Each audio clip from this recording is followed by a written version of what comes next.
Aku spend RM6,000 semata-mata aku nak tunaikan janji aku.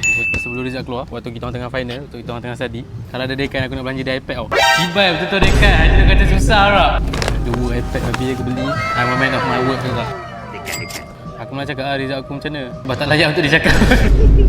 Tak buka lagi. Total RM3,000, RM6,000 aku habis untuk korang. Korang ni, korang tahu tak? Aku daripada zero itu, semua konten-konten aku dia yang tolong rekod. Aku pergi charity ke apa ke. Dia lagi function daripada certain lecturer. Ada beberapa lecturer yang asal gaji dia berkat, asal kerja dia cukup, dia settle. Daripada SEM 1 degree tu, banyak gila kelas yang lecturer mengajar macam nak tanah. Nasib baik aku ada dia. Setiap soalan yang aku tak faham, semua aku tanya dia, dia ajar. Kalau kau bodoh, kau kena ada kawan seorang macam ni. Aku kalau aku tak ada dia, aku tak tahu aku nak review siapa. Aku rasa aku dah feel banyak SEM dah itu. Buka.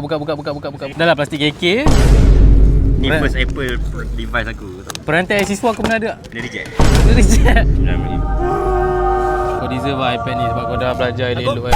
Kau sebenarnya terpaksa je aku beli. Kalau aku dah beli seorang, kan nanti kau cakap apa pula kan. Kau tak dekan pun sebenarnya.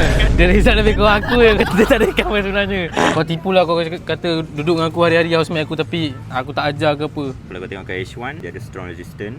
Macam kau tunjuk aku kat dalam ibu tu. Oh, ibu kau boy tu. Aku agak ni sell. Confirm. Aku dengar cakap kau sell lah. Sekejap aku entry sell tu.